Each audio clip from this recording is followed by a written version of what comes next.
Welcome to the Red Beard Embodiment Podcast. I am your host, Alex Greene, and I'm on a mission to bring the power of embodiment to people all around the world. In this podcast, we explore how embodiment practices, trauma healing, and knowledge about the human nervous system can help us find our ground, discover new sources of meaning, and create connection in an ever-changing world. The deepest change is embodied change. I'm very excited to be having a conversation with Michael Waite, and we're in very different time zones because I'm here in Boulder, Colorado, and it's 4 p.m. on a Friday. And Michael, very generously, is on the air at 7 a.m. Osaka time in Osaka, Japan. So, Michael, thanks for accommodating our time zones this way. Oh, totally. Good to see you. Yeah, well, so Michael is, I won't go into all of your accolades, but the way that I connected with Michael is through his super interesting podcast called The Brain Shaman. And a couple months ago, Michael interviewed me to talk about embodiment and Zen and nervous system work on his podcast. But that is an easy follow to go check out Michael's podcast. Super creative. It is so far. I haven't listened to every episode, but everything from neuroscience to the themes around TRE, tension and trauma releasing exercises, the nervous system, several episodes on VR and AR, which is what today's conversation is going to be about. Feldenkrais method, sort of a wide-ranging exploration of topics related to understanding being a human being and through the brain and the nervous system. So awesome stuff. And part of Michael's background is having worked in the virtual reality and augmented reality industry in Japan, and also being a curious follower and student of the evolution of that technology. And so I asked Michael if we could have a conversation about where VR and AR seems to be headed, or actually what's here today and where are things headed. And my interest is from the perspective of embodiment and therapeutic work. And so that's kind of part of the questions that I'm going to be, we're going to be getting some insight from Michael is how is virtual reality, augmented reality, mixed reality, how are these things already shaping, interfacing with our human body and nervous system in hopefully mostly positive ways, maybe some negative ways, and what does the future possibly hold? So that is the theme for our conversation today. Michael, thank you for being here. Thank you, Alex. Well, let's give us just a little bit of a backstory. Like how did your interest in I know college days was philosophy, and we've connected over that, and the philosophy of perception and all of that. How did that lead you into this interest?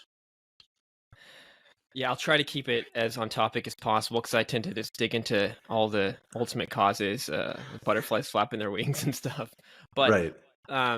Yeah, basically, I think unconsciously I was always kind of trying to seek embodiment, and doing philosophy, you are in your head, you're often rewarded to be disembodied, to be thinking, to be rational. And so I think I sort of just gravitated towards travel and going overseas to get to a place where maybe I can use my body, just the typical youthful things of drinking and playing and dancing and all that. And so that led me to Korea and then Japan. And yeah, I did start, using my body. And I kind of have forgotten about this whole interest in perception and that I had loved in my philosophy days. But, now I'm in Tokyo and it's 2018, right in the middle of this VR boom. And Tokyo is sort of the Silicon Valley / New York of, Japan. one of the VR Hmm. centers. So I was in that social ecosystem, and I bumped into people, and that led me into a job in the industry, which was sort Mm. of my entry point into VR. First time experiencing it back then in 2018. Um, so yeah, this is with a company called Psychic VR Lab. They're doing pretty cool stuff. The name itself speaks.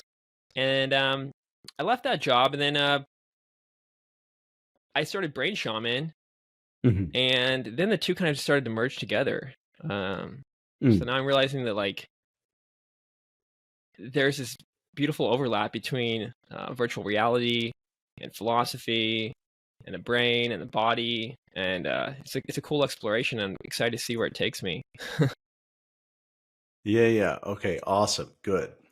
Well, so back in 2018 when you were involved in the company, like what was the state of VR AR at that time? Like what devices, what was going on at that stage? Yeah, so that was the time of PC based tethered VR was the those were the main systems. The most popular ones were the Oculus Rift, which was tethered to the PC. There were external sensors that you set up on your desk to track your head movements and hand movements. So it's in the controllers. The sensors were in the controllers, and in they sort of little towers, basically, that you set up, and you have to plug 20 things in. And then the HTC Vive, which was same thing, but the sensors were sort of put around the room, and these external cameras basically would detect where your body is in space, what your hands are doing, and all of that. But it could only do it roughly, and it's a big pain in the butt, and it's expensive, and it required a gaming PC and all this stuff. There were no standalone headsets. I'll take that back. There were standalone headsets, but they were these 3 degree of freedom ones, phone-based VR. So that was the other sort of side of this. Things like the Google Cardboard, where you just snap a phone in there. Samsung Gear VR, which was a collaboration between Google and Samsung and Oculus, and same thing, just pop the phone in there. A lot of people got their first experience of VR through that phone-based, clanky Right. 3 degrees of freedom Well, VR. right. Well, I'm going to have you define 3 degrees of freedom in a moment here, but so as a quick aside, you know, I was aware, that's so what, rewinding the tape 5 years. I was like aware of those things and around that Google Cardboard thing. And what's funny to me when I look back is the thinking I had at that time for myself was, well, virtual reality is probably going to be like really interesting someday. But if where we are right now is the stage where I order this cardboard cutout and I fold it up and I put my phone in it, then if that's sort of the current avant-garde, then I'm just going to wait for a while, which is what I've done. I have never. I'm having this conversation with you, having never put a VR AR device on my face, so I'm new to all of this. Yeah, it's a bit like Feldenkrais. Yeah. Like you can talk about Feldenkrais as much as you want, but until you experience it, it's a whole other thing. But you can kind of get an idea, I Right. guess. Yeah. Yeah. Great. Well, so you use this term 3 degrees of freedom. So that was sort of what does that mean, and what has changed? Yeah. So your podcast is all about embodiment. So let's talk about it from that perspective. In terms of Hmm. embodiment, I mean, we are always embodied. Whether we're in VR, whether we're looking at our smartphone, whether we're on a roller coaster or whatever, we have a body. We have a body. Sure. We might be kind of looking at something else through the smartphone, for example, but we're still around that in the periphery is the real world, and outside of that VR headset is our real body. With 3 degrees Hmm. of freedom within the VR world, within the virtual world, you you cannot use your body at all. You're literally like locked into your body. If you can turn your head around and look at the things around you. Essentially, it's a Hmm. a smartphone stretched around you in 360 degrees. And a lot of these experiences on those 3 degrees of freedom headsets, those phone based headsets, were essentially Hmm. just 360 videos. And they weren't even 3D sometimes. It was just sort of stretched out photo around you, and you just look around at it. And if you just take a step with your foot in the real world, nothing happens within the system. If you move your hand, nothing happens.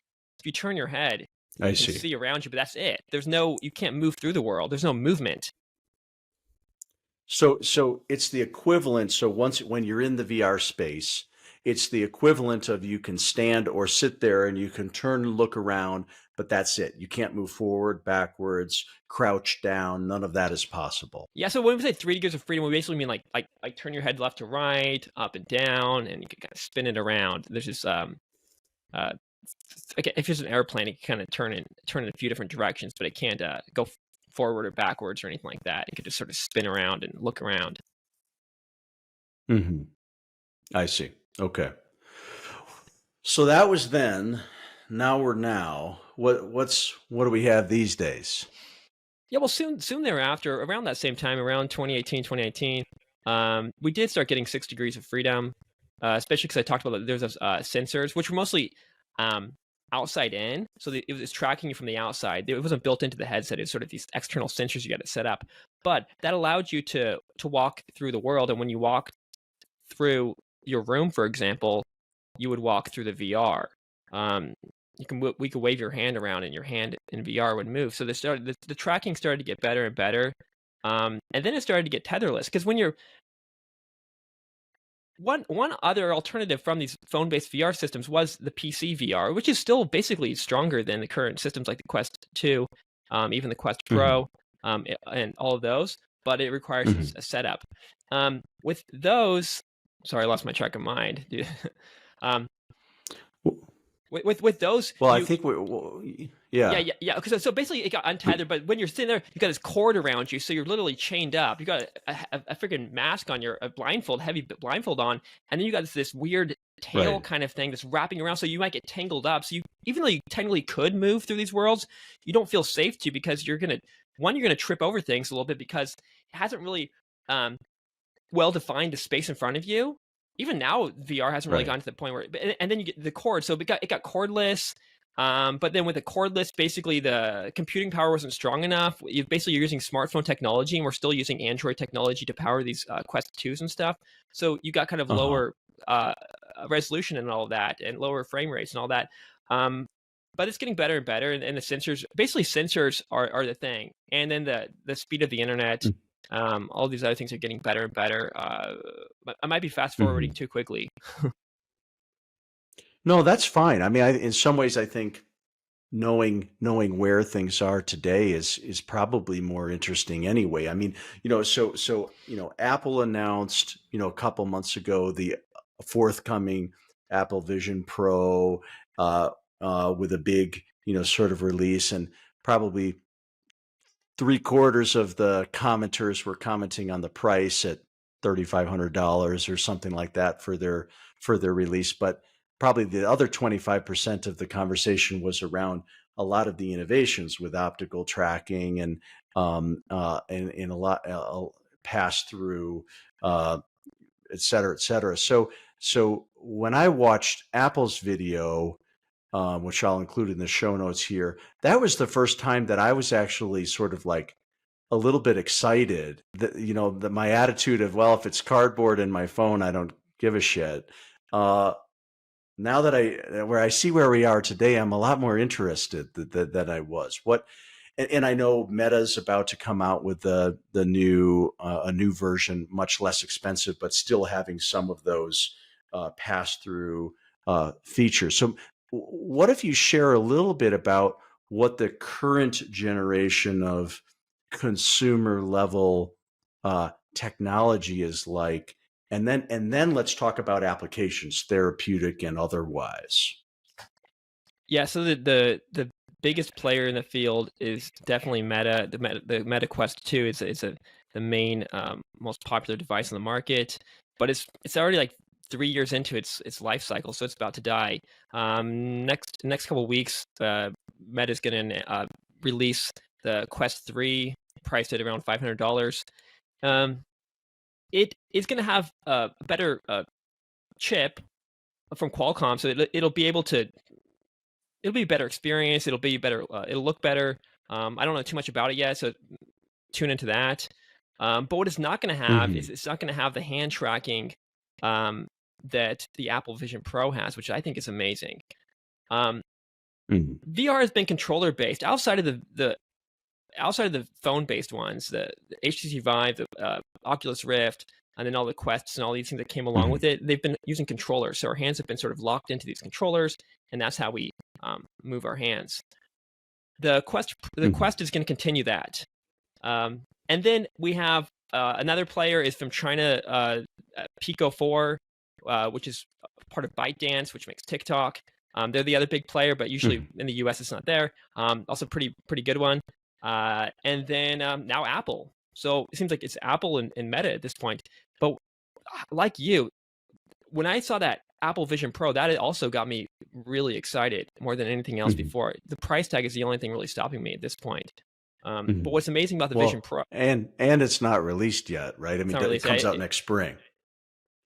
Yeah, yeah. But like, Well, what's amazing about that? unless you have No, an I want in. it. I wish they could just give me one. I'm like, can you give me one? I'll make something. Uh, but the eye tracking. So now, literally with that, you can. Before we have to use like a laser beam. You got to put the laser beam on the menu item or the object in the world and kind of drag yourself through it.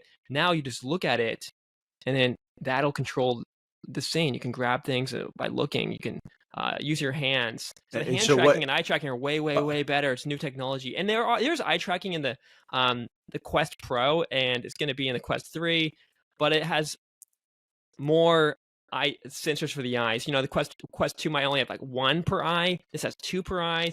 Has all these external. Has a bunch of mhm. cameras that it's good stuff. And the Quest 3 isn't going to have all of that because they're trying to price it lower, so they have to kind of choose what are we going to add and what are we not going to add.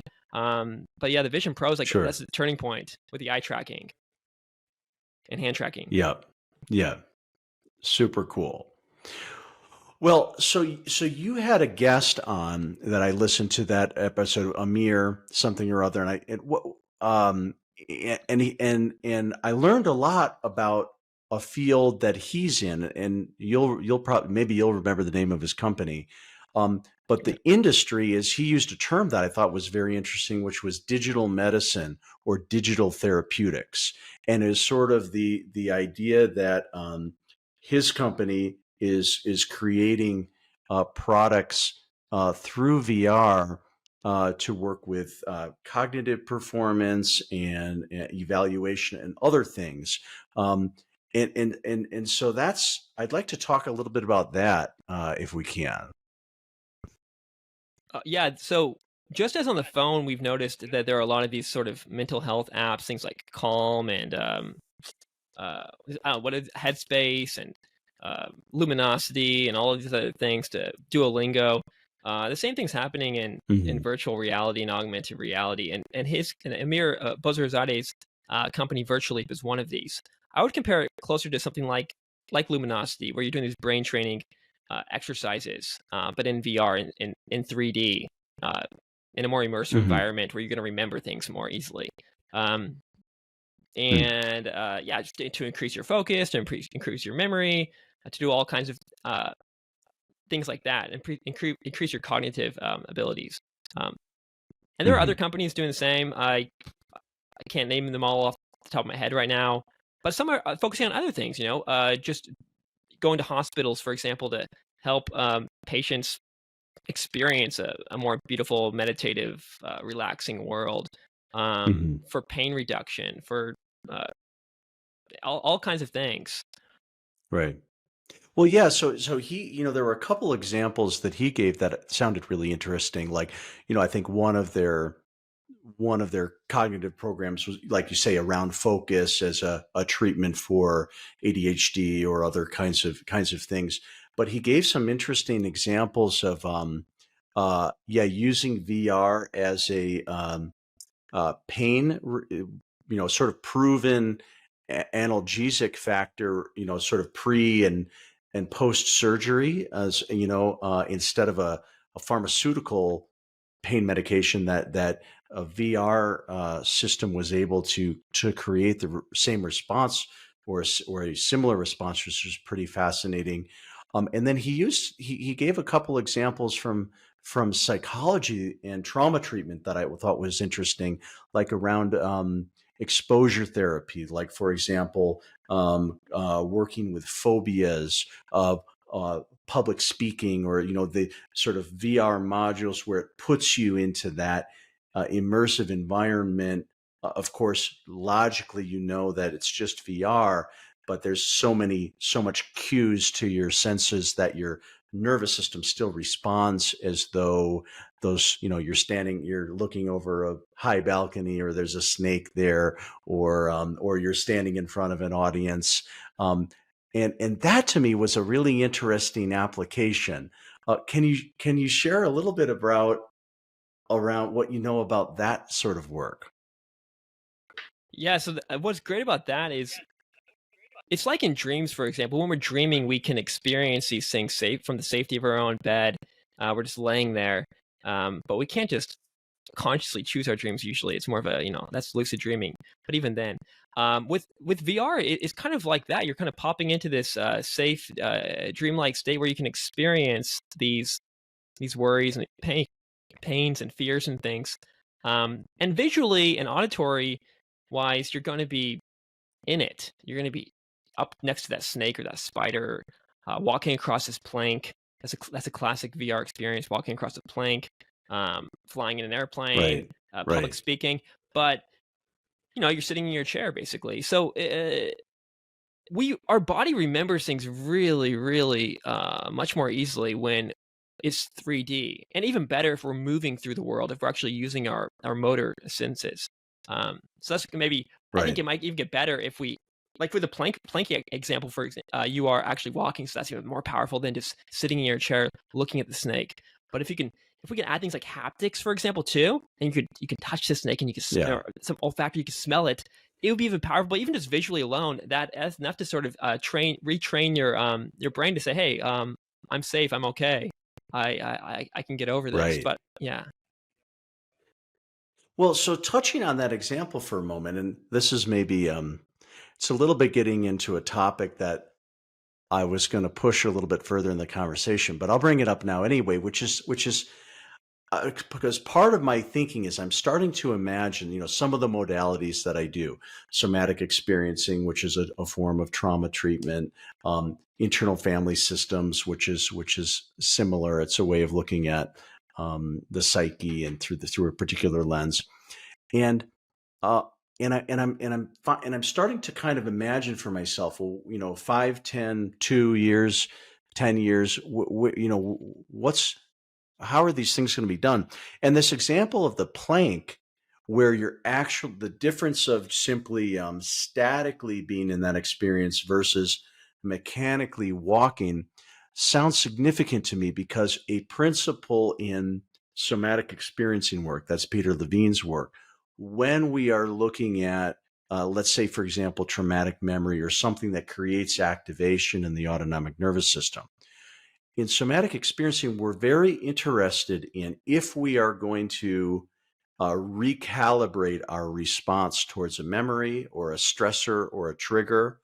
We're much more likely to recalibrate our nervous system if we're physically involved in some way. So in SE, even though usually you're sitting down, that might involve movements like literally walking with your feet, or gesturing in ways that are meaningful relative to sort of the scene or the memory or the scenario that you're working with.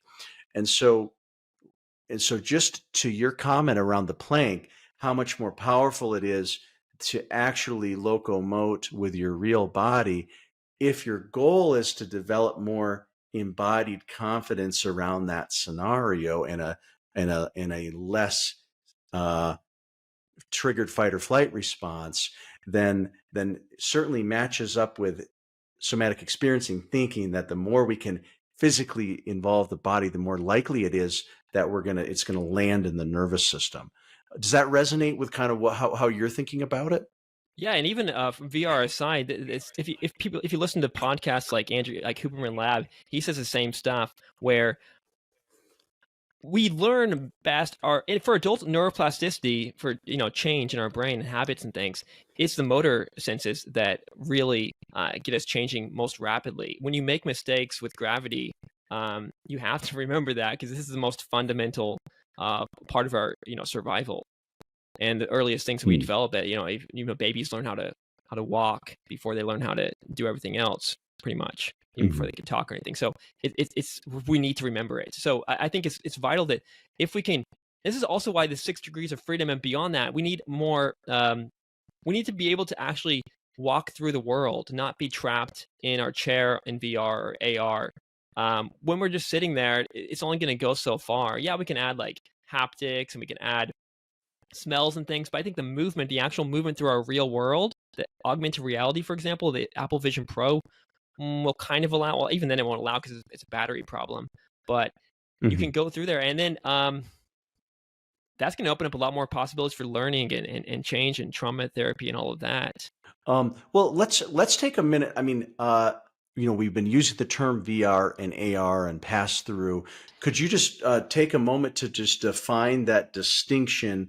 What is it that's what's the difference between VR and AR, and what's significant about Apple's forthcoming product or on that side of things?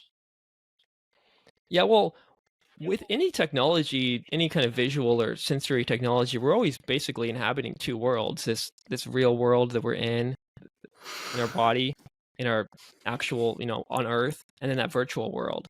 So, I mean, even with the phone, for example, you could call that sort of a cheap, or the TV or the movie or Disneyland or something. It's a sort of cheaper version of virtual reality.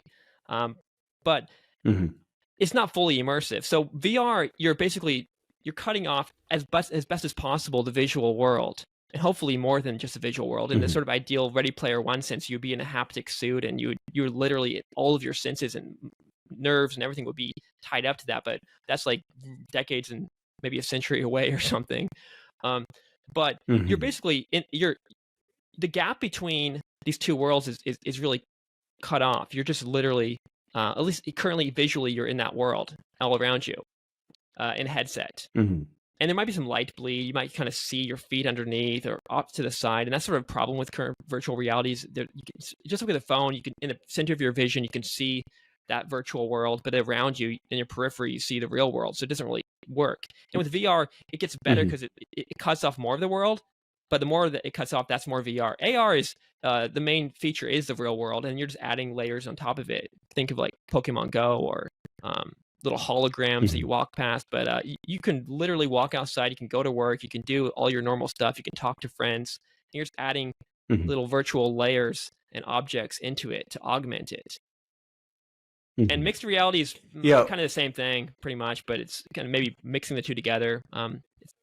It's a word that Microsoft invented to try to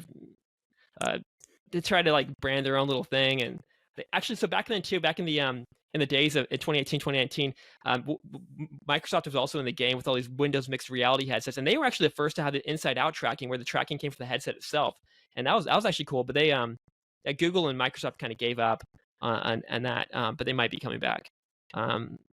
Anyway, sorry, I kind of ramble sometimes and go off in other directions, but pick it up wherever you want. That's great. No, that's that's perfect. Well, and like in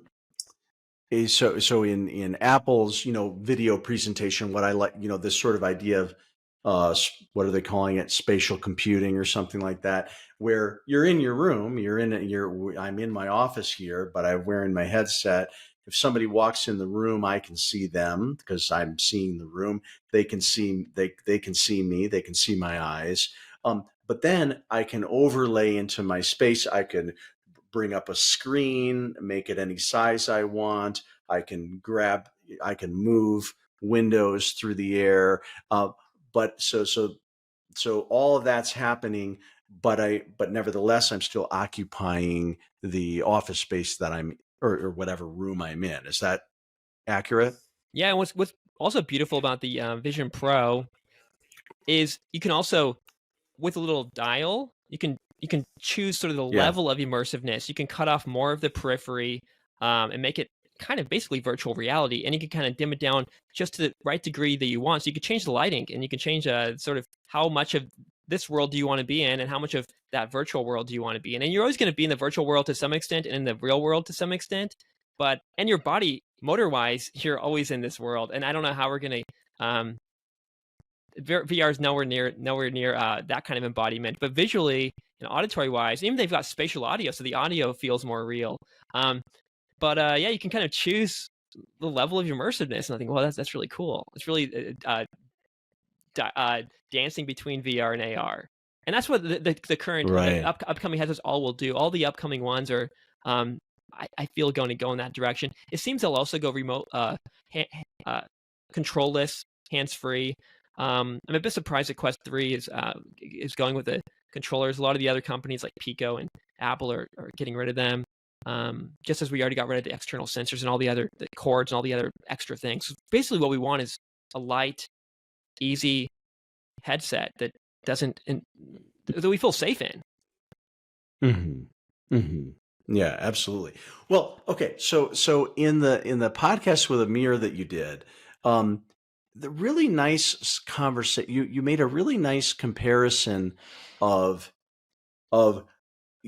so much of AR, obviously one of the main sensory perceptual channels is through vision. I mean, the haptics, and over time, maybe there'll be more channels of sensory information, but the eyes are the primary sensory organ that's being connected to with these systems.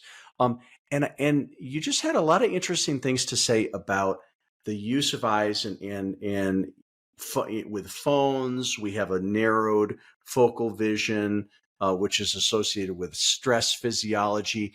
And so share a little bit about how things your thoughts on that, because it was such a rich discussion around the use of the eyes and stress.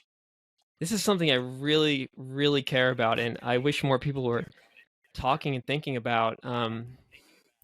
The eyes, yeah, they've so powerfully control a lot of our physiology, our autonomic nervous system, our thoughts, our emotions, and everything. And the way we use our eyes it's like a remote control. The breath is probably even just as big, the breath and the eyes and everything else.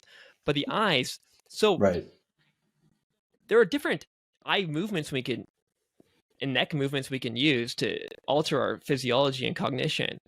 With the phone, like you said, it's a tiny space. It's a tiny sort of sliver of the world, and you're focusing in on that, and your eyes go inward. Your eye muscles, the muscles that control the lens, that gets crunched up, the extraocular muscles that get flexed, and your whole body gets flexed basically along with it. Just like as you learn with Feldenkrais, the eyes are not just these separate things; it's all connected.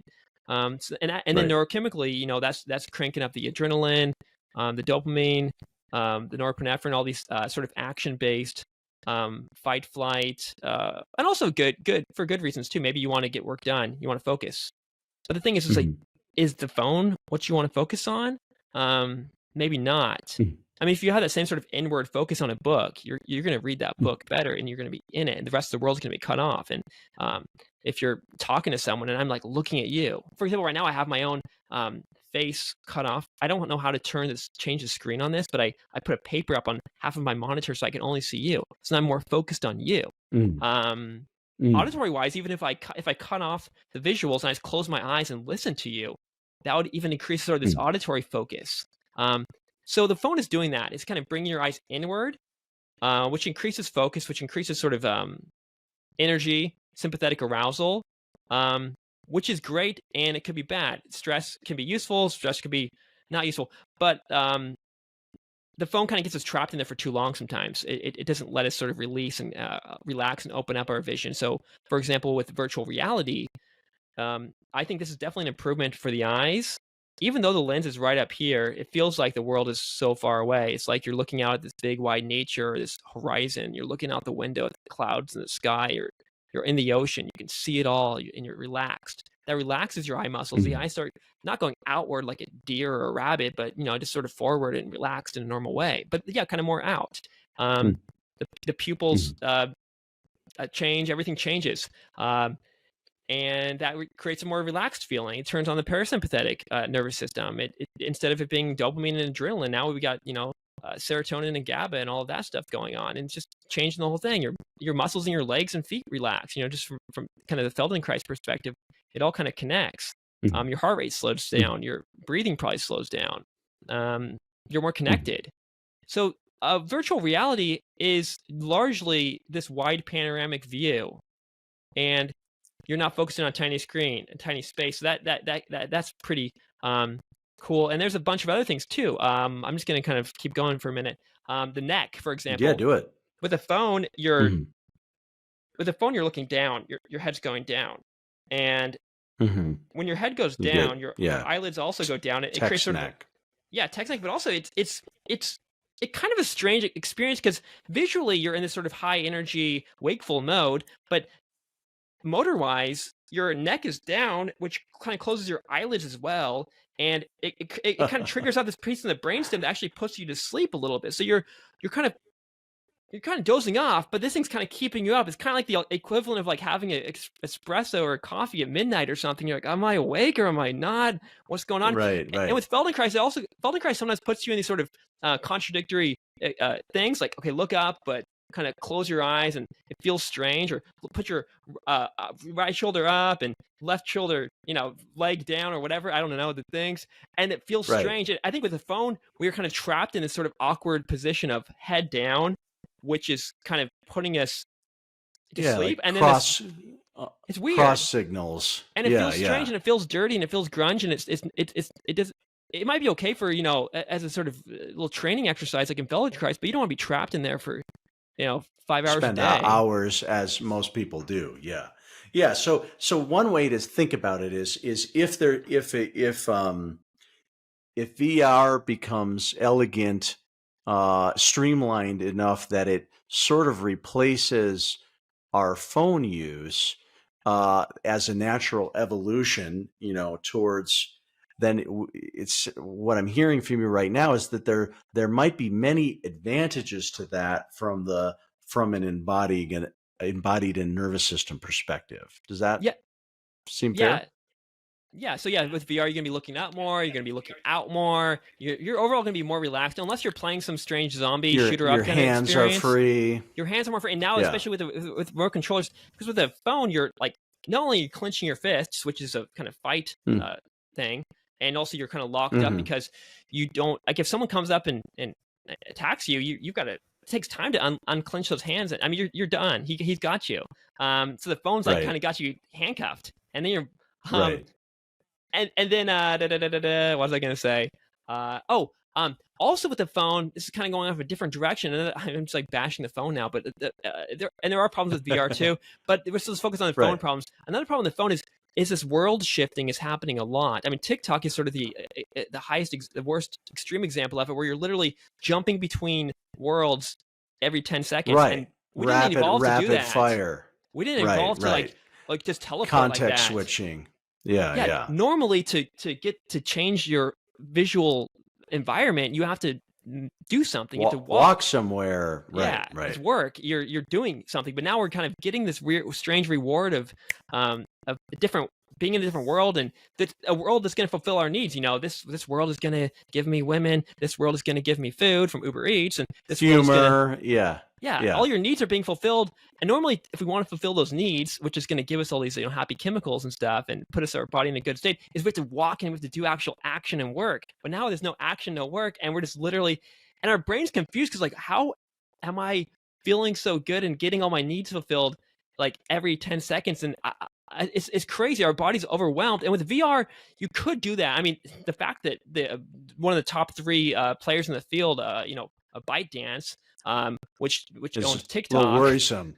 I mean, maybe they might go in this weird kind of TikTok VR version like that. I think that will like literally overload our system. The power of on the phone, maybe we can handle a little bit of craziness. I can't, but some people can. Mm-hmm. But if you put that in a 3D world, and you're literally just jumping between worlds every 10 seconds, bombarded. Yeah, I think you literally might die. I think there would be hospitalizations and stuff. So I don't think they're going to go in that direction. Overall, VR doesn't context switch so quickly. Usually you stay in one environment for long periods of Yeah. time, 10, 15, 20 minutes. No experience is really popular in the sort of this TikTok kind of jumping, Instagram kind of jump between worlds fashion. The phone, yeah, is designed to sort of do that. VR is currently at least designed to keep you in one place at a time, to not move you between worlds. And if you want to move between worlds, you have the conscious control to do so. But I think because you're so relaxed too, you don't really want to just jump around. Mm-hmm. It seems like one major strength, probably I'm guessing already the case, and even more so over time. It seems to me that one major application and strength of VR AR, especially VR, I suppose, is in creating probably in the realm of sort of meditation, sort of like visualizations that, I mean, if nature scenes or things that match your breath, or, as you say, using the VR to help guide your vision into a wider state, which then shifts the physiology and the brain states. It seems like there's a huge potential for kind of getting into those relaxed states or meditative brain states using VR tech. Do you agree that that might be one of its strong suits, at least in the near term? Yeah, I think this is especially important for people in highly stressed environments and stressed bodily states. For example, in hospitals, it's no wonder that they're Uh-huh. doing these meditation, nature experiences and stuff for people in hospitals. Because literally, dude, you're already like, you think you might be dying. You probably are dying, or you're sick. You're not. Your body's not in a good state, and then you're surrounded in this sort of white walls, maybe a tiny little window that you might be able to turn your head and look at. Nothing, and then these nurses coming in and just jabbing you and treating you like a machine. And when you put on that VR headset, it relaxes you. It puts you in a much better environment. I mean, ideally, we could somehow have a hospital in the forest or a hospital on the ocean or something. I think that would heal people much better if we actually healed people in healthy environments. But a hospital is one such environment. I mean, I don't know if people have been doing it, but maybe for prisoners, for rehabilitation, for drug addiction therapies, I think it could be really great. But even just for the everyday person, the guy who comes home from work and stressed out, or whatever, it's nice to have it's like there are these apps on the phone, like Focus and on Calm and Headspace and stuff, but I don't really enjoy them so much because I don't know. I don't want to, anytime I use the phone, it kind of stresses me out. I want to be away from the phone. And VR is maybe and it's more immersive with VR. You can actually, it's 3D. We evolved in 3D. We evolved in 360 to, this big wide world. And if you can actually walk through that world too, like we'll walk through the forest, swim in the ocean, better versions of the plank is kind of puts you in a stress state, but kind of the same kind of motor movements, but in a more, that'd be great. I mean, maybe you can get some waterproof VR, and you got your, not your swimming goggles, but your new 2035 swimming goggles on. That could be really cool. Totally. That's a good point. I hadn't thought about that one, but that would be awesome. Yeah. Well, by then, the coral reefs will have died, but it's our VR goggles that will allow us to still scuba dive at that point. Yeah. Yeah. Well, okay. So a couple other sort of thoughts I've had about potential, I guess, therapeutic applications. So two thoughts involving the eyes, and I want to get your feedback on it. So one is, I'm just going to use the example of my daughter's 15 months old, and she has a little bit, one of her eyes drifts a little bit. So, what's colloquially called like a lazy eye. Doesn't do it all the time, but there's a little bit of, and sometimes it's one eye, sometimes it's the other. And so we've just started this thing with an optometrist called vision therapy. And I hadn't heard of it a year ago, but now I'm suddenly hearing it all over the place. And it's a little bit like kind of related to functional medicine. And, as you know, in Feldenkrais, there's a lot of really exercises that relate to the use of the eyes and then how they impact the brain and all of that kind of thing. But vision therapy is a modality that's about strengthening or improving imbalances with the use, everything from the ability to converge or to selectively focus, and in all sort of planes. Yeah. And so with my daughter, yeah, we're doing all these, we're using a laser pointer and this stuff to kind of get her eyes to move, and it seems to me like a no-brainer that VR headsets would be able to just do that in a wonderful way, because they can so many possibilities with. Well, first of all, the VR is the headset is tracking the eyes, so it's getting a lot of data on how they're performing, and then could change what's happening in the immersive environment to help guide the eye movements. So that's sort of one therapeutic application that makes sense to me. That may even be happening. Does that make sense to you, that would be a use case? That's probably that might be my favorite use case if we can do it yet. This seems possible on the new Apple Vision Pro, but that might be sort of the first time it really was possible, because eye tracking, you can't really do these eye exercises without proper eye tracking. Yeah, the stumbling block Okay. is a price of that, but also it might not be as good as it claims to be. So it might be 3 years, 5 years out or something. Hopefully sooner. Mm-hmm. But yeah, if we have eye tracking, and yeah, we can have a sort of different. It doesn't need to be a pen or a finger or whatever. It can be a butterfly or a little blue ball or a sound or whatever, and you're kind of just following it, which children would definitely enjoy more too. Yeah, I think this is definitely possible, but you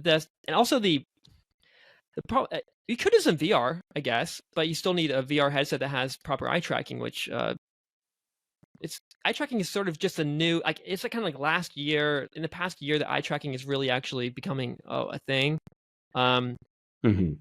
So there's that. When you also talked about these eye exercises, it reminded me of one other thing. I keep comparing the smartphone to the VR and AR, but really we are transitioning between these mediums. We're gonna have the same kind of stuff on each device. So with the eye movements, when you turn your eyes left and right, that also reduces activity in the amygdala, and it reduces things like anxiety and fear and stress and all these things. You can turn your head or you can turn your eyes, but that does kind of reduce that activity.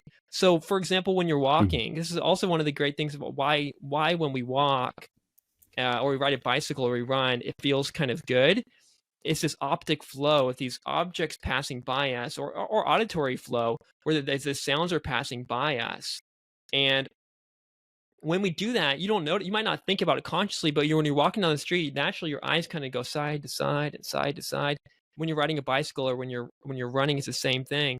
And for some reason, those eye movements of kind of left to right, that calms us down, and that reduces all that amygdala activity. And so with the phone, going back to that sort of those contradictions that Feldenkrais kind of puts us in to sort of wake us up. We're doing these naturally with the phone, especially if we're walking with our phone. If you're going outside and you're holding the phone in your hand and kind of looking up, and you're basically in this sort of focused, stressed out state visually, and you're walking in a sort of relaxed state.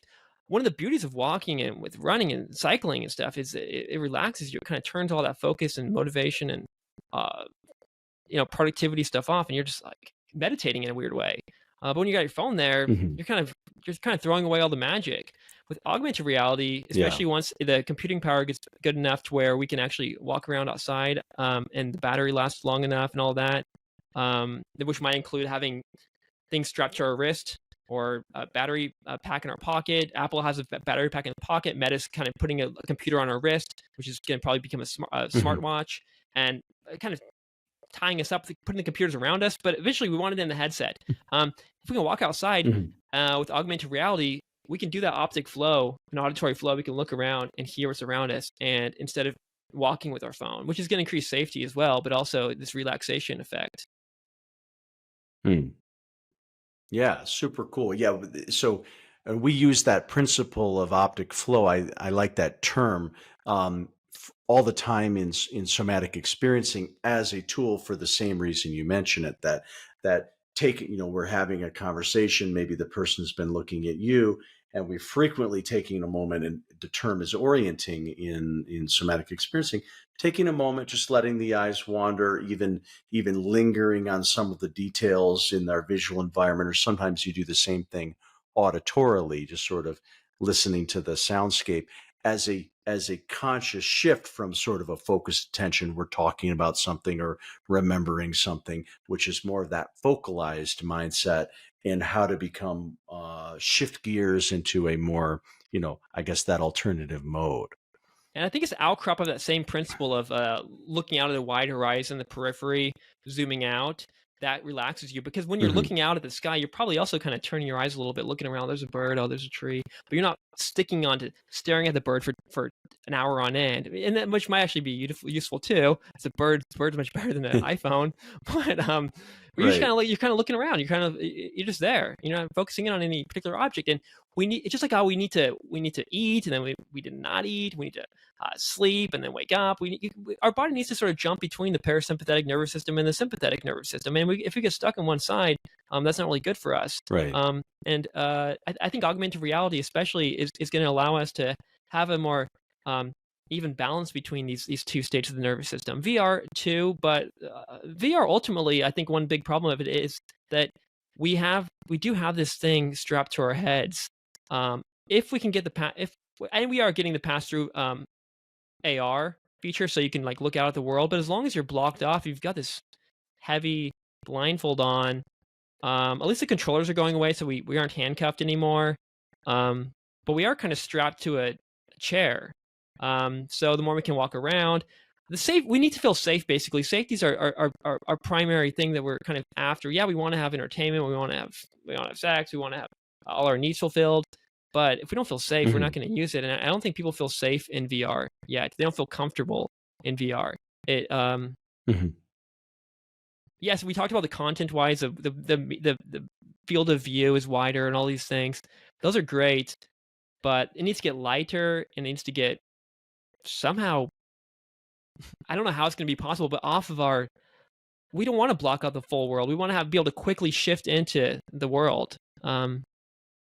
So I don't know. There's kind of pros and cons to AR and VR, and even the phone has its pros. But you want to be able to switch between these sides of ourselves. Totally. Well, so another one I've been thinking about. So one of the nervous system trauma processing modalities that I do, I can't remember if you and I have spoken about this or not, but one of the techniques is something called brain spotting. And in brain spotting, it's a derivation of a very well-known trauma therapy, EMDR, eye movement desensitization and reprocessing. And EMDR and brain spotting rely upon using eye movements to sort of bypass the cortex and the thinking mind, and to get into more subcortical limbic activation, and to work with where a lot of the roots of trauma are in the brainstem and the limbic system. And the way that it works in brain spotting, that's why I have my little tool here, is the therapist guides the person's vision through and explores different regions of the visual field in a slow way. And then what we're monitoring is we're looking for signs of physiological activation, which could be a breath or a sigh. It could be that there's a twitch in the face, or sometimes the excessive blinking. Sometimes the eye jitters a little bit. And then when the client gets good at it, they notice just as much. That's like, oh, there's there's what we call a brain spot. And a brain spot means a particular placement of where the eyes are directed that corresponds to a meaningful shift in the subjective physiological sense, probably objective too. If we were measuring heart rate variability and breath rate and stuff, you'd see a change there as well. And then in the work, then you find these brain spots, and some of them are activation spots, and it means that the stress or the activation increases on that spot. And some of the spots are called resource spots. And that means that there's a relative calming of the physiology or more parasympathetic nervous system in that particular placement. And so then the art of doing a session, a brain spotting session, is around spending time helping the client keep their gaze on the activation spots and sometimes the resource spots, and then allowing for physiological, sometimes verbal processing to happen. Super interesting way of working.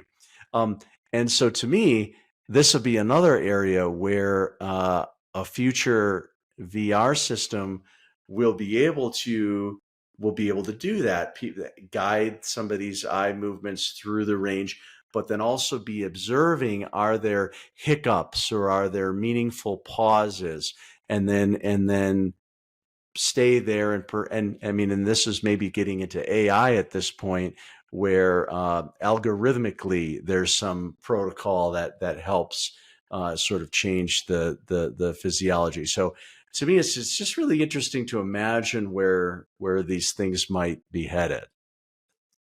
Yeah, and all these other technologies, we're talking about VR and AR right now, but they're all going to kind of link up. Remember, Apple also is the largest smartwatch provider. The Apple Watch is, if you go to the Vision Pro page, yeah, you're definitely linking those up together. So with this brain Uh-huh. spotting, for example, you would be able to do these visual exercises through the Vision Pro. This is not yet, but it's like an application that people will make. And then you'll be able to Right. see your heart rate and HRV and all these other things. Maybe breath, with if you have some sort of breath, checker thing, and you'd have all this Uh-huh. data that might be fed into AI, or it might just be shown to you directly on the screen, or to your coach or practitioner or whatever. And you'd have these exercises, but then you'd have this sort of quantitative data on how it's affecting you. You can see little jumps in your heart, or this or that, sudden breathing Mm-hmm. changes. Yeah, really cool stuff if you link all these other kinds of sensors, like in the Apple Watch or the smartwatches, AI kind of doing its thing, which I don't know too much about. All Yeah. of these, it can get like more efficient. It can tell us more about ourselves. Hmm. Well, okay, so here's another one. This is getting a little out there, but I want your thought on it. It's maybe not that out there, but it's a little bit out there. Because and this was prompted by, I was listening to your conversation with Amir, and I didn't know until you were talking about it that chameleons have a 300, that their eyes are positioned in such a way that they have 360-degree vision because of the positioning of their eyes. So it was news to me, and I thought that was pretty cool. And then I was reading a little bit about it, and I was also reading that because the two eyes on a chameleon can operate independently, they can have their brain, like unlike humans where we create an integrated visual experience from our two eyes, Yeah. but a chameleon can have two separate images that it's interpreting, that it's utilizing differently. And so here's where my mind went. I was thinking about VR, AR, VR especially, I guess. And like, those famous the famous neuroscience experiments where they put glasses on somebody's face that with mirrors that then invert the world, and so now they're seeing the world upside down. And then I think they found, I forget the time frame, maybe 2 weeks or something like that, or maybe less, but after somewhere in less than 2 weeks time, if you're wearing glasses that flip the world upside down, then at a certain amount of time, your brain will accommodate the difference and process things correctly. And then logically, then when you remove those glasses, you'll see the world upside down again, and until you can adjust and accommodate. And so I was thinking about sort of the neuroplastic capacity of the brain, especially around visual field. And I think you said that 50% of our brain real estate is devoted to visual processing or something like that. And I was thinking how you could have all these sort of wild things, like in the same way that a chameleon ends up in having two separate visual experiences, and then they're automatically, genetically, their brain is evolved to separately process that information. And I was thinking, well, there's probably going to be all these wild things happening with humans where they, you can train yourself to visually process two separate things, or I don't know. Or you could get some extension that gives you like chameleon like 300, by the use of cameras, you can extend your field of view and then train your brain to be able to integrate that information. So I'm having this imagination that in the future there's going to be all this kind of like pushing the limits of what our brain can adapt to meaningfully integrating. Just I don't Yeah. know. Do you ever think about those kinds of things, or is this just me No, going off the deep end? you should be a science fiction writer. No, uh, no, I think about these things too. I think a cool use case of VR and AR is it might be one technology that will help bridge the species together. So humans have been kind of separate and totally disconnected from other animals and chameleons and deer and dogs, and we're kind of connected to dogs. But we're different species. We don't know what it's like to be a bat. The Thomas Nagel thing. Right. But we can maybe with VR Right. we can know what it's like to be a bat. We could put on a bat head. It might be a weird looking headset where you got things here and there. But if you look at the animals, the animal eyes are always positioned in different positions. The prey animals have it on the side. The predators tend to have a really narrow focus. We're kind of look more like predators, I guess, but something in between.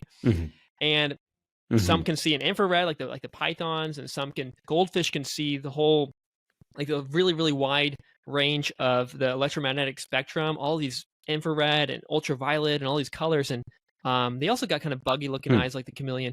And so maybe we can have these VR, AR headsets, probably VR, that lets us at least experience, maybe not fully, but this is kind of what it's like to be another animal. This is how it feels. And then with other technologies like these, I don't know if I'm a fan of them or not, but they are coming. Things like these brain interfaces, what Neuralink is doing, for example, because maybe visually we'll see, oh, I'm a chameleon, or I'm a dog, or I'm a giraffe or something. But our brain, those maps in the brain might be like, nah, you're a human. So maybe we can alter the brain somehow with AI and Neuralink and all this stuff to where we literally are getting closer to another kind of virtual reality. A virtual reality is sort of a interspecies travel. That could Yeah. that can maybe also improve our communication with the animals. Maybe we realize, oh, we're not as different as we thought we were. Maybe we can somehow talk to animals. They've even seen with the songbirds, hummingbirds, parrots. They actually have, after humans, the largest frontal lobes and the largest kind of language capacities. The apes, the primates, for example, gorillas and chimpanzees, they can gesture, they can understand language, English, Spanish, whatever. They can get a vocabulary, but they can't speak. Birds, especially the songbirds, the parrots, the hummingbirds, they can actually. It sounds like I'm high on something, but they can kind of speak to each other. They have a sort of language, spoken language. And of course, we can't decipher that, but our brains are not entirely different. We've got like a lot of overlap. And maybe with VR and with Neuralink type things and AI, maybe we might find a way to at least talk to birds and hopefully other animals too. And I'm one-upping you on the sci-fi stuff. But these are possibilities. I'm totally with you. Yeah, these are Well, possibilities. I mean, probably dolphins and orcas, I think, are pretty verbal. I was reading something. I don't remember what. I think it was dolphins. Maybe it was orcas that um, the only other known mammal that has the equivalent of like a baby talk in the way that humans change their voice and like the adults modulate their voice when speaking to babies.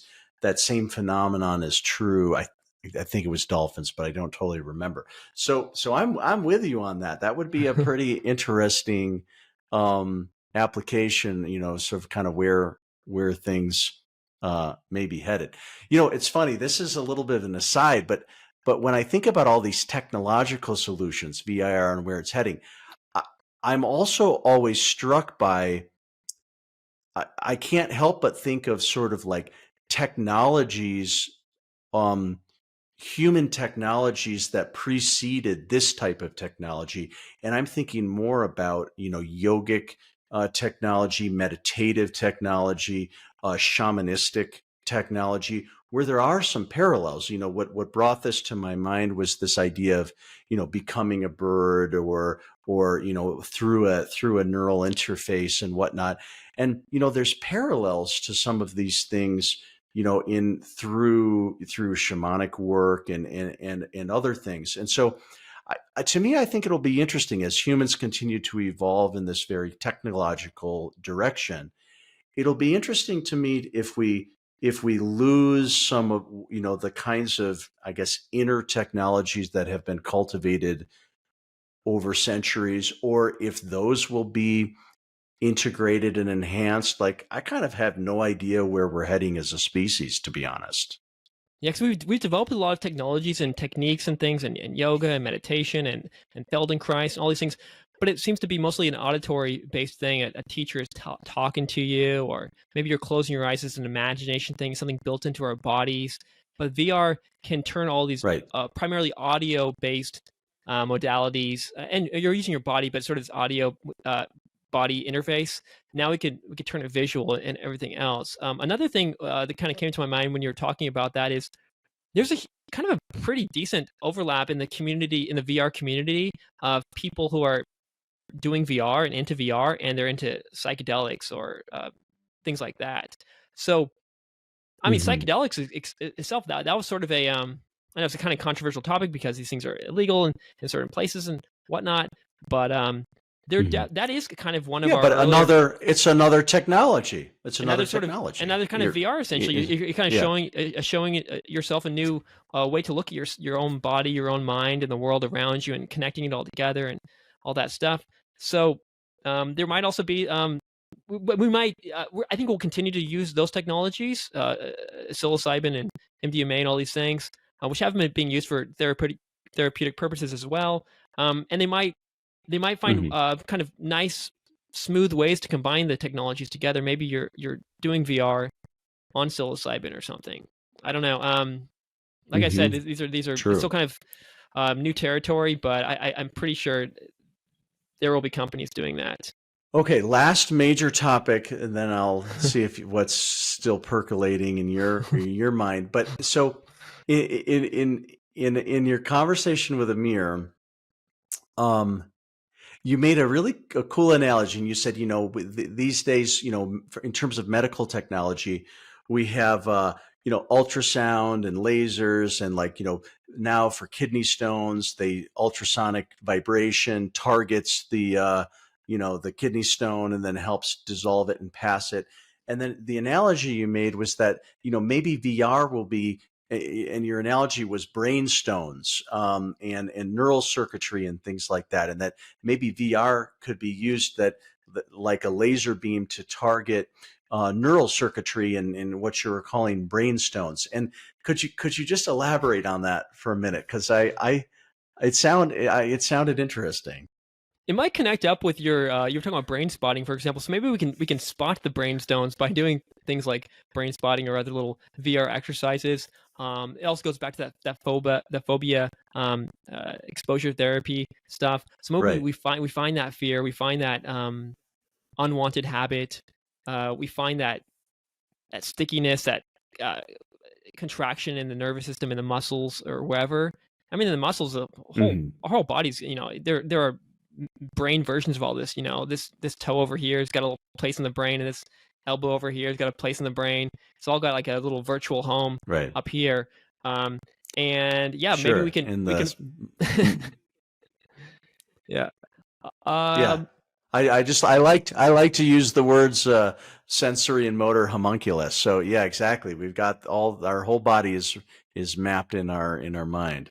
so maybe we can So go up yeah, keep here going. and Keep we going. can get the brainstem. We can we can kind of laser beam the brainstones, the old habits, the old neural circuits, the highways that we got to bust down, and bring in the construction crew and just bulldoze it and rebuild it. And we can do that with with kidney stones. We could do that with we try to do that with other diseases and things. Sometimes it involves amputation. Hopefully we won't have to amputate parts of our brain. We can just laser it out and you're ready to go. Just a little LASIK surgery for your brain or something. And and then maybe by doing that LASIK on this little part of your brain, changing these circuits, changing these habits, creating neuroplasticity through VR and other technologies, you're going to start walking differently. You're going to start talking differently. You're not going to be scared anymore. You're going to change. You're going to open up new possibilities. Yeah. Well, I really like that analogy, and it rings true to me, because I mean, that is well, what is the efficacy of psychotherapy of different kinds? Exposure therapy, EMDR, internal family systems, cognitive behavioral therapy, dialectical therapy. And so much of the research is showing that the principle of for example, memory reconsolidation, where that if we recall a memory consciously, and we then there's chemical changes in the brain, the neural circuitry connected to that memory is changed into a more neuroplastic state, and then now whatever the therapeutic intervention, which might be a reimagination of something, it might be building the tolerance to the stimulus, it might be creating new meaning around it, it may be taking the safety of the therapeutic container and adding that to the memory, the fear or the traumatic memory, and they've studied it pretty carefully, and there's that neuroplastic state is open for, it's like about 6 hours or so, is sort of, well, that increased plasticity is there, and then there's a process of reintegrating into the sort of the baseline state. So in the sort of the neuroscientific working theories for psychotherapy are not just sort of about active imagination. It's that we are retraining the brain in a very real sense through the principle of neuroplasticity. And so it just makes me think that VR is just going to, and the tools of psychotherapy are things like, imagining, bringing into the scene, well, what would a competent protector have done in that situation? What if the ideal mother was present? And these active imagination exercises are part of what changes the feeling tone of the memory in the person in the nervous system, and it's part of the therapeutic effectiveness. And so my feeling is that VR is just going to sort of take that principle and just run with it in really dynamic ways. So super interesting. Yeah, and you don't have to just go in and just laser beam, bulldoze the house down, just barge down, crack down the door. You can, like you're saying, just change your brain state, change your body state in whatever way. Find the key in. It might be, for example, making some novel movements, walking and dancing in funny ways and falling down, and that might kind of open up neuroplasticity for an hour or two. Then you can go study Spanish or Portuguese or whatever. Or maybe you want to focus. So you go take a cold plunge, and that's going to increase your dopamine and your ability to focus for, what Huberman says is like 4x the dopamine for like 3 hours of all day, basically, really. So, and it's going to smooth right, not that crash you get, when you smoke a cigarette or you gamble or whatever, drink, the healthy kind of spike. So, but my point is you can enter focus through cold, through coffee, through different like ways. But once you're in focus mode. And once you can enter neuroplasticity by making these motor mistakes, by falling or by dancing in weird ways, by embarrassing yourself, by just kind of thinking about, oh, I love this thing or I hate this thing, and getting your emotions stirred up. And there are a lot of different ways to kind of enter it, but it doesn't really matter. So VR might be like one way in, and it might say, oh, visually we can do this, and that's kind of a key that's going to unlock the door for this, maybe for neuroplasticity or maybe for something else. And And then, Mhm. but we have more keys available, basically. We don't just have to rely on these things in the physical world that we've been using, Mhm. breath and cold and heat and walking. And hopefully we can combine them all together. But we also have these new visual things that were previously impossible and currently just completely impossible for people in certain locations and in certain socioeconomic statuses, say someone who's Right. in the middle of Cambodia or something, hopefully they got Wi-Fi. Dude, their possibilities are going to open up with VR. This is not even just for this mental health kind of stuff, but just literally like education and everything else. And that's a whole other direction. But you can have this sort of virtual, like Mhm. we're talking on Zoom right now. This is great, but I mean, if we can be physically, um, I can see your legs, I can see your arms moving. There's a full body camera on you, and you're 3D.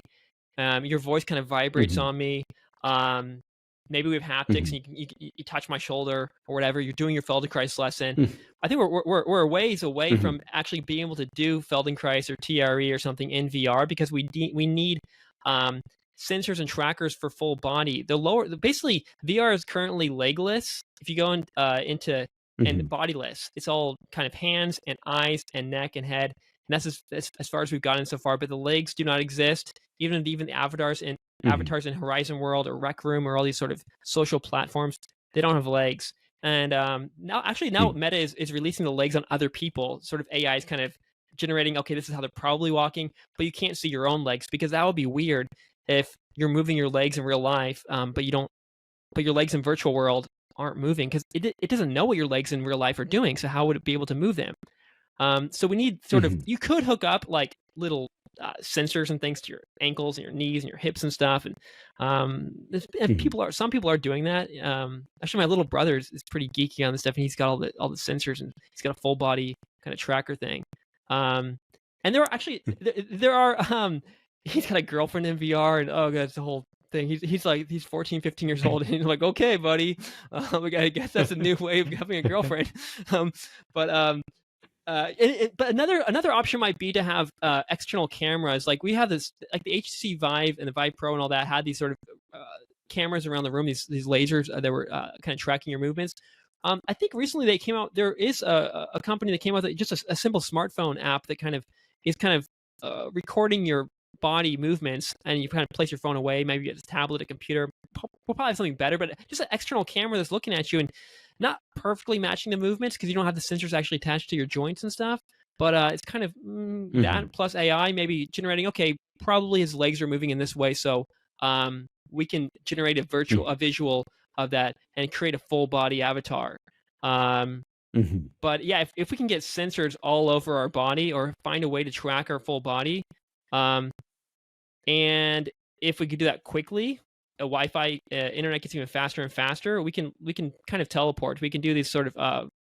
I can see your hologram here with me through my Apple Vision Mhm. Pro 10, 10s or whatever it is, Mhm. in 2030. Mhm. Um, and then you can like literally just be here with me and kind of guide me along. You can see my body. I can. We're here. That would be amazing. Right.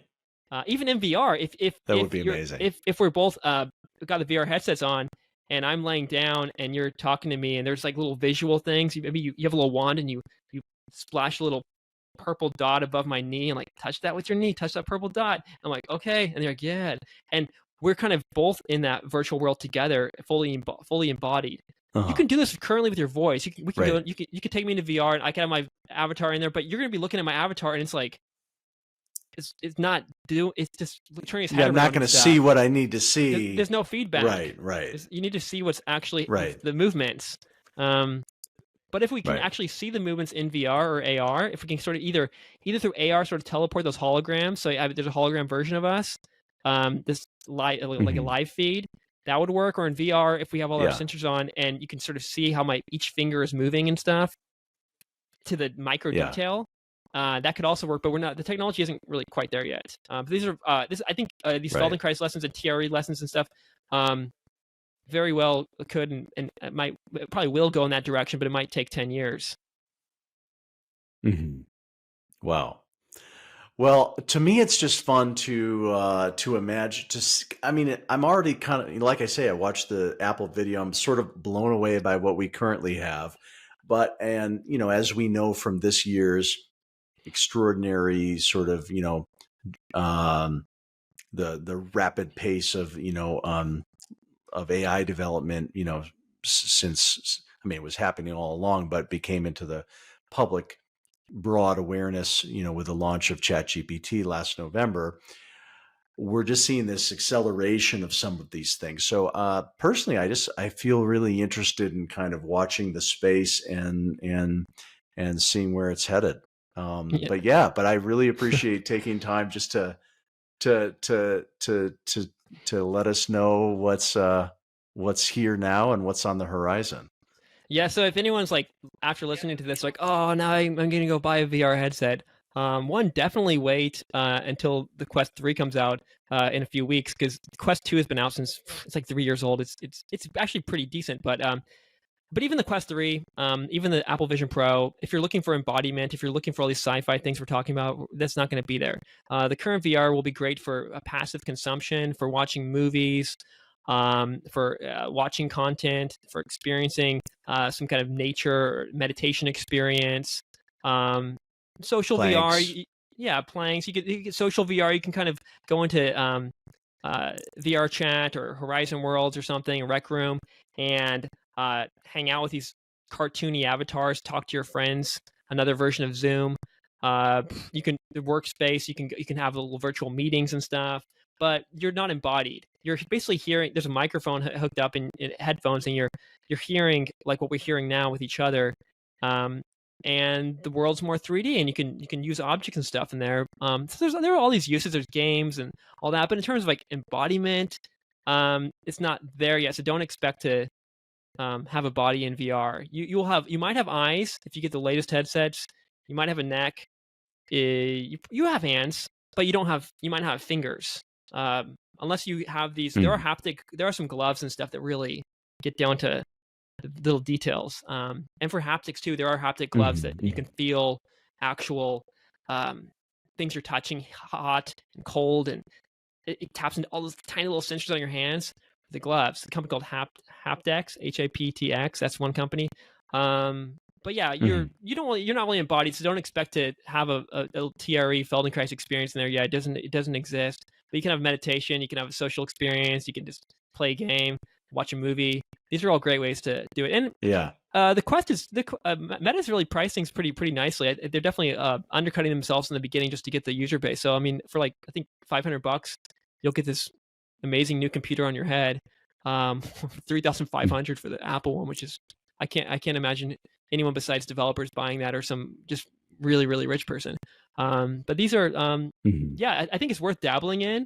It's not a huge price, but definitely just like kind of watch the field, because the next few years, definitely over the next decade, things are gonna change. We think the phone controls our life. We think the phone is our world. We are literally going to be in a Meta, Apple, Microsoft, Google world all around us on our bodies. But that's going to open up cool possibilities and scary ones. But yeah, definitely watch the field and get ready for some of this cool, more embodied stuff. Well, yeah. Well, so one thing I haven't asked you yet, either in this call or even offline, is what are some of to what extent do you use VR and AR currently, and what applications do you find meaningful or enjoy at this stage? I really would like to use AR, but AR is still ultimately trapped in the smartphone. It's Pokemon Go, that kind of stuff. So it's not okay. It's no fun. Okay. So I don't enjoy AR. I don't think most people enjoy AR, but it's not AR. It's just another smartphone thing. I mean, how long can you walk around catching Pokemon in tiny space? There are some glasses. Magic Leap was one that kind of flopped, and InReal's another one. There are some of these glasses, but they're and the HoloLens from Microsoft, but that's mostly used for industrial, military kind of use, and it's also very expensive. So we don't really have Apple sort of this first wave of true even then, it's not really true AR glasses. It's just sort of an early the 1970s computer version of it, but we're getting closer to actual AR. So AR I don't do. I've downloaded some of the apps from Niantic. Niantic is sort of the guys behind Pokemon Go. They also have other apps like Ingress and Pikmin Blue, and they're games to your smartphone. I don't enjoy them, so I don't do AR. VR, I still got an old Oculus Rift, which came out in 2016. So it's got these. It's a VR. It's a beautiful device, and it works perfectly well. The quality is just basically as high as these newest devices because it's powered by my NVIDIA powered gaming PC. That's the computer. So yeah, maybe the lenses aren't perfect, but I had the sensors. I use that, but to answer your question, is my favorite experiences are these ones that put me into a different mental state than I couldn't normally be in. For example, I don't know if these exist anymore on the Quest, but there's one called Ayahuasca VR, and basically you experience what it's like to be on ayahuasca. And I've never taken it. I haven't really thought about taking it, but it trips you out. There's one called Goliath VR. I think these are all older ones. I'm still kind of trapped in you know how you listen to the music from your youth? I'm still like watching the VR from my early VR days. I'm like, dude, there's better stuff now. You can move on from these. I'm still kind of listening to the 90s music or something. Like I haven't discovered the new stuff. So, but Goliath VR is cool because it's this like experience of being schizophrenic. This guy, it's sort of just the audio, the visuals, and there's this one point where you talking in the microphone, you say your name and you're like, Michael, and then later on, like 5 minutes later, it's like Michael, and it's all around you, and you're like, you're overwhelmed, and you're in this tight space, and you're alone. You feel alone. You feel the depression, the sadness, the loneliness, the isolation of people who are in prison, the people who are are mentally ill, you wonder, why is this guy on this fat dude on his computer all day? Why doesn't he get a job? And you're like, I get it. This is an intense experience, and it can't capture it fully. But yeah, there's that one, Goliath VR. That was cool. The ayahuasca VR. This is one of the early ones too. Dreams of Dolly. Basically, it took a Dolly painting, and you walk through the painting in VR with a little kind of light, kind of windy sounds, and you're just walking through a 3D version of the painting. So I definitely enjoy these kind of semi-meditative experiences, these solitary experiences where I'm just walking, exploring through a world. I also always love those video games too, like Zelda, kind of Mario, big worlds that don't pressure you to get it done, hurry, kill the guy. I'm like, I just want to chill. So I walk around and explore. So you can explore through an art, you can explore what it's like to be another person.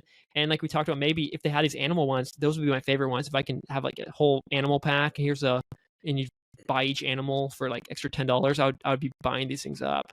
That's where I am. Also the social one, I have a bunch of brothers, and there was a point where everyone had a Quest a couple of years ago, and everyone was using it. Now they're mostly in the closet. But there's a point where all my brothers and stuff had the Quest 2, and we would pop into VR chat, which is sort of just this big world where you walk around, and it's a chat room basically, but it's 3D and immersive, and it's fun. And there's strangers in there, and there's one called Rec Room, but Rec Room seems to be flooded with children, which is not supposed to be there. But it's just like, okay, get out of here. I don't want to be in elementary school. There was one called Alt Space. Alt Space was another cool one, sort of in the original sort of social VR places. Microsoft bought them out, and eventually, just this past few months, they've killed the project, so that's gone. There will be. I enjoy the social experiences, kind of like the 3D versions of Zoom, VR chat, Rec Room, and stuff like that. And then these meditative, explorative experiences, like I've mentioned. Those are definitely my favorites. I don't want to play games. I don't want to. There's also one back in the day. There's one called I forget what it's called. It's about the phobia, fear one. So it puts you in these scary environments, and like you're on an airplane, like it's crashing, or you're up in this tall building, or these spiders and things. And I definitely enjoyed those too. Even if I'm not scared of it, it's kind of fun to be in a kind of scary little world. Not like I don't want to be shooting things and attacking things, or I don't want to play a game. I just want to be there, experience things. Yeah, interesting. See, to change your perspective, to see other perspectives on for existence. See, I could other possibilities. That's what I want to see. I want to see the other possibilities of perception. Nice, awesome. Well, did we leave any? I'm sure we left lots of stones unturned. But anything we need to we need to throw into the soup before we wrap up? I think we hit it pretty well. There definitely, I'm gonna, wake up in 10 minutes and think, oh my God, how did we not talk about that? But like one other quick point. I know I'm just sort of digressing to the beginning point, but one other great thing about the eye tracking too is it's not just that you can control things with your eyes and you can be hands free and stuff, but also it's this foveated rendering, right? So this is the main sort of why we use it. Normally in normal vision, the center of our vision, right in front of our fovea, is really crisp and has high fidelity, and it's we can see it really well. It's high acuity, but on the periphery, it's kind of blurry. Mhm. And the current VR, well, not now, but up until the past year or so, is you have sort of the high fidelity all around you. But now with the eye tracking, it can track where your eyes are, and the beauty of that is it can render all the high powered resolution right into the center and keep the rest kind of blurry a little bit. And that's great for two reasons. That's great, one, because it's going to look more realistic and feel more real. But two, it's going to reduce the computing power, and you can redirect that computing power to other things. And that's going to make it more possible to have richer, more immersive experiences because you're not wasting all this. We don't need this to be all crisp over here. I don't need to see the details. Right, where you're not looking. Like how many fingers am I holding up? I can't say. Now I can say, okay, 4 fingers. But until I got here, I have no idea. I can feel it because I've got that motor map. But if this so Right. those are kind of another cool thing about another reason why eye tracking is really cool. It's sort of a turning point. Random last note, but that's one thing I kind of wanted to add. I love that. Super cool. Awesome. Well, everybody should definitely tune in to Brain Shaman. You can find it at brainshaman.com. Is there any other anything else any other way people can contact you or see anything you're up to? That's kind of my main place. I'm recently become halfway active on LinkedIn. I have to figure out what my LinkedIn address is. I think it's Mike J. Waite. But if you type in Brain Shaman, I'll probably pop up Michael Waite. Yeah, Mike J. Waite on LinkedIn. That's I don't really use Instagram. I'm not really active on Twitter or anything like that. But yeah, if you add me on LinkedIn, I'll probably, at this point in my life, I'm like pretty happy just to add people and talk to new people. So we can talk there, or just listen to the podcast. Those are probably the only two things at the moment. Yeah. Great. Awesome. Well, Michael, thank you so much. Thanks for listening to today's episode of the Red Beard Embodiment Podcast. To learn more, visit us at redbeardsomatictherapy.com or send me an email at alex@redbeardsomatictherapy.com. If today's conversation resonated with you, help spread the word by subscribing and sharing with others. Hope to see you next time.